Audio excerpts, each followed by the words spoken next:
Hi guys, जय हनुमान। स्वागत आप सभी का। जे एडवांस का एग्जाम बहुत नजदीक आ चुका है। आखिर जे एडवांस के एग्जाम में जो हमें पेपर 1 और पेपर 2 9 to 12 और 230 से 530 एग्जाम होने वाला है, इस पेपर के बीच के टाइम में क्या करना है और क्या नहीं करना है, यह समझना जानना बहुत जरूरी है। कई सारे स्टूडेंट अभी भी इस बात को कह रहे हैं कि जे एडवांस के एग्जाम में जो रिपोर्टिंग टाइम हमें दिया हुआ है वो सुबह 7 बजे दिया हुआ है, तो क्या हमें सुबह 7 बजे सेंटर पे पहुंचना जरूरी है? ध्यान से समझिएगा। जेई एडवांस का जो आपको एडमिट कार्ड आया है उसमें पेज नंबर 1 में सारे इंपॉर्टेंट इंस्ट्रक्शंस लिखे हुए हैं।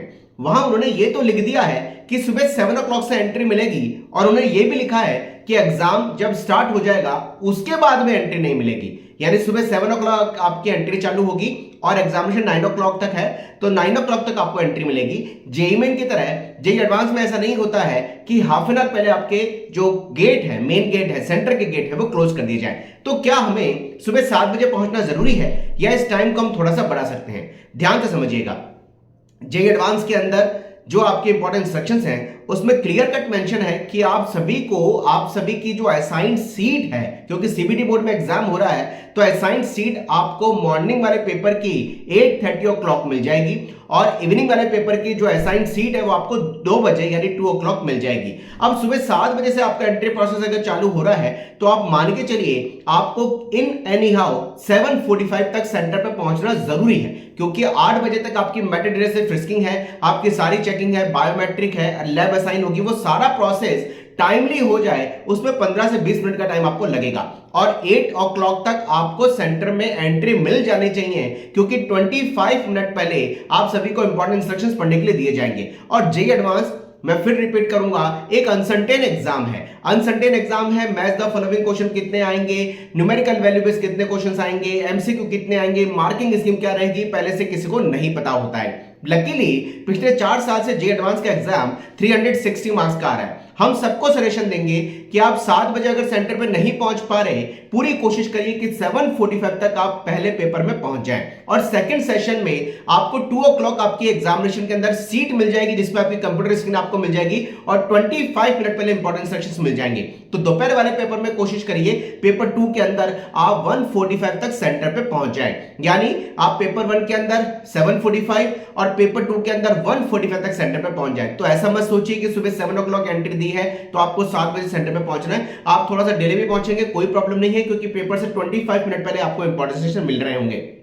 इंपॉर्टेंट इंस्ट्रक्शंस की जेई एडवांस के एग्जाम में बहुत ज्यादा वैल्यू होती है, इसलिए बच्चों हम आपको बिल्कुल क्लियर कट बोलेंगे इंपॉर्टेंट इंस्ट्रक्शंस को सही तरीके से पढ़िए, ताकि पेपर की स्ट्रेटेजी प्लानिंग आपको कैसे करनी है, मार्किंग स्कीम किस क्वेश्चन में कितनी है, ये अगर आपको स्टार्टिंग से सही दिमाग में सेट होकर समझ आएगा तो आप पेपर की स्टार्टिंग अच्छी कर पाएंगे और पेपर को रैप अप कर पाएंगे। अब बात करते हैं भाई, हमारा 12 o'clock जो पेपर खत्म होगा और नेक्स्ट पेपर हमारा 2:30 o'clock चालू होगा, जिसमें 2 बजे हमें कंप्यूटर स्क्रीन मिल रही होगी। 12 o'clock पेपर खत्म होते ही लगभग 12:10 पे आप सेंटर से बाहर निकल रहे होंगे। तो 12:10 से बात करते हैं कि 1:45, क्योंकि 1:45 पे आपको सेंटर पे नहीं पहुंचना चाहिए।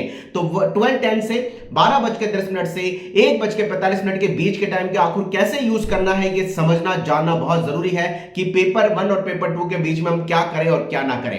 सबसे इंपॉर्टेंट बात आती है, अगर आप पेपर 1 का एग्जाम देके बाहर निकल रहे हैं तो किसी भी स्टूडेंट से, किसी भी अदर पर्सन से पेपर 1 का डिस्कशन बिल्कुल ना करें।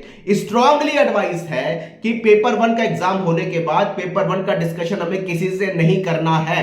अगर हमने पेपर 1 का डिस्कशन किसी से चालू किया तो आप समझिए आपको पेपर 1 और पेपर 2 में एग्जैक्टली केवल और केवल 1 hour 30 मिनट का टाइम बीच में मिल रहा है। तो पेपर 1 का डिस्कशन हम किसी से ना करें, चाहे वो कितना भी क्लोज फ्रेंड हो। पेपर 1 का एनालाइजेशन ये पेपर 1 के खत्म होने के बाद बिल्कुल ना करें। अगर पेपर 1 आपका बाय द वे थोड़ा सा डाउन चला गया या आपको लगा यार पेपर 1 में मेरा जितनी एक्सपेक्टेशन थी उतना अच्छा नहीं कर पाया, प्लीज इसका कोई नेगेटिव इफेक्ट आपके पेपर 2 में नहीं आना चाहिए, क्योंकि पेपर 1 और पेपर 2 का आपस में कोई कोरिलेशन नहीं होता है। दोनों ही एक्सट्रीम अलग अलग तरह के पेपर आएंगे मतलब अलग अलग तरह का पेपर है। 360 मार्क्स का पेपर होगा, 180 पर सब्जेक्ट होगा, ऐसा चांसेस है। जो पिछले 4 साल से देख रहा हूं तो मार्किंग स्कीम पेपर जब स्टार्ट होगा तभी आपको 25 मिनट पहले पता चल रही होगी।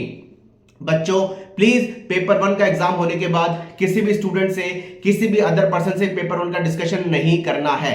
आजकल यूट्यूब पे मैं बहुत देख रहा हूं कि आजकल स्टूडेंट रिएक्शन लिए जाते हैं। पेपर 1 के बाद हमें कोई स्टूडेंट का रिएक्शन नहीं देना है, क्योंकि पेपर 2 का एग्जाम 1.5 आवर बाद पूरी एनर्जी से हमें एग्जाम के लिए तैयार होना। और पेपर 1 और पेपर 2 के बीच में गैप इसलिए दिया जाता है ताकि आप माइंड को बैलेंस कर लें, अपने आप को वापस से एनर्जाइज कर लें, चार्ज प्रॉपर तरीके से कर लें और पेपर 2 के अंदर आप अच्छे एफर्ट्स अपने लगा पाए। इसलिए हमें किसी को स्टूडेंट रिएक्शन नहीं देना है, हमें किसी भी जगह पर पेपर 1 के बाद डिस्कशन नहीं करना है। पेपर 1 अगर आपका एक्सपेक्टेशन के अकॉर्डिंग नहीं किया, प्लीज उसका कोई नेगेटिव इफेक्ट मत लाइएगा।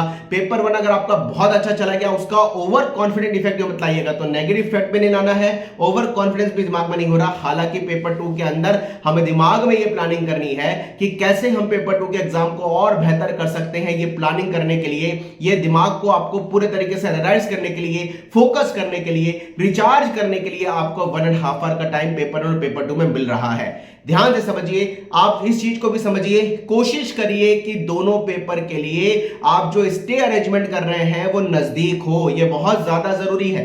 आपका जो एग्जाम सेंटर आया है, कोशिश करिए कि उसी के पास में ही आपको अपना कहीं रहने का अरेंजमेंट करना है, चाहे वो होटल हो, चाहे वो आपका पीजी हो। आप कोशिश करिए जो आपका सेंटर है उसके आसपास ही आप अरेंजमेंट करें, क्योंकि आने जाने के हिसाब से एक्सर्शन नहीं करनी है। बहुत सी बार हम स्टूडेंट को देखते हैं कि उनका दूर स्टे अरेंजमेंट होता है, वो पेपर 1 के बाद जाते हैं, पेपर 2 के लिए वापस आते हैं, हौच पौच होते हैं, हड़बड़ाटी में होते हैं, प्रॉपरली ऑर्गेनाइज नहीं होते और पेपर 2 के अंदर वो एनर्जी नहीं लगा पाते, जल्दबाजी में वो पहुंचते हैं और उनको प्रॉब्लम फेस करनी पड़ती है। ध्यान से समझिए, पेपर 1 और पेपर 2 के अंदर जो बीच में 1 आवर 30 मिनट का गैप है, प्लीज स्टे अरेंजमेंट नजदीक करने की कोशिश करिएगा, ताकि आप प्रॉपर तरीके से अपने फूड को ले पाए, थोड़ी सी नैप रख पाए। नैप लेना भी जरूरी है, 5-10 मिनट आप नैप ले लें ताकि आपका दिमाग वापस से एनर्जाइज हो जाए। अगर किसी स्टूडेंट को सोने की हैबिट है, वो इस समय पिछले 2 या 3 दिन के अंदर अपनी हैबिट को सुधार ले भाई, क्योंकि अगर आप सोने की हैबिट में रखेंगे तो पेपर 1 के एग्जाम और पेपर 2 के एग्जाम में आप लेजी फील करेंगे, प्रॉपर आउटपुट नहीं निकाल पाएंगे।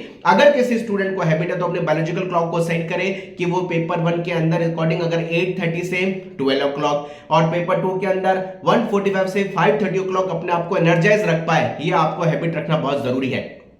फूड के लिए जरूर बोलूंगा, फूड हैबिट, लाइट फूड हमें खाना है।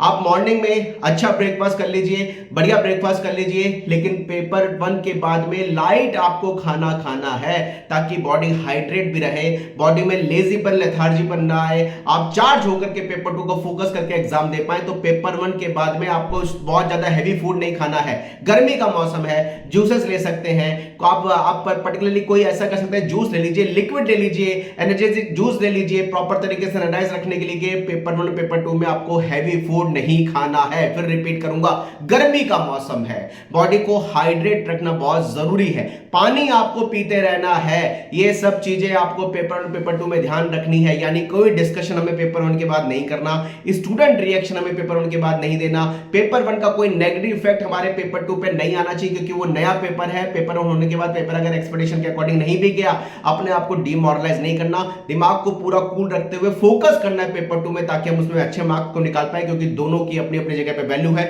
और दोनों का अपनी जगह पे कोई रिलेशन नहीं है।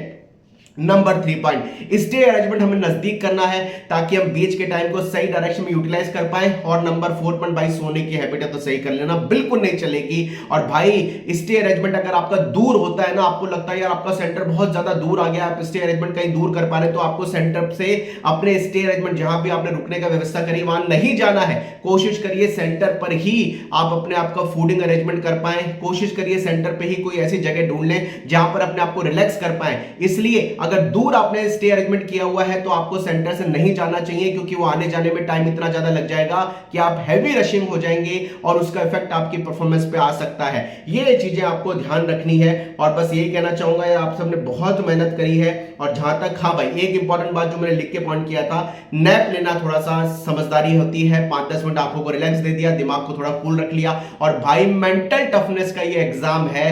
फिजिक्स केमिस्ट्री मैथ्स सुबह आएगा, फिजिक्स केमिस्ट्री मैथ्स आपको दोपहर यानी पेपर 2 में आएगा, तो मेंटल टफनेस का एग्जाम है, इसलिए दिमाग को रिलैक्स और फोकस रखना बहुत ज्यादा जरूरी है। तो गाइस, इन सब चीजों का ध्यान रखिए। आप सबने बहुत मेहनत करी है मेरे भाई, आप सबका एग्जाम हनुमान जी के आशीर्वाद से जे एडवांस का एग्जाम अच्छे जाने वाला है। पूरे एफर्ट्स लगाइए, पूरा फोकस रखिए, फ्रेश एनर्जी से एग्जाम को दीजिए। Wish you all the best. जय हनुमान।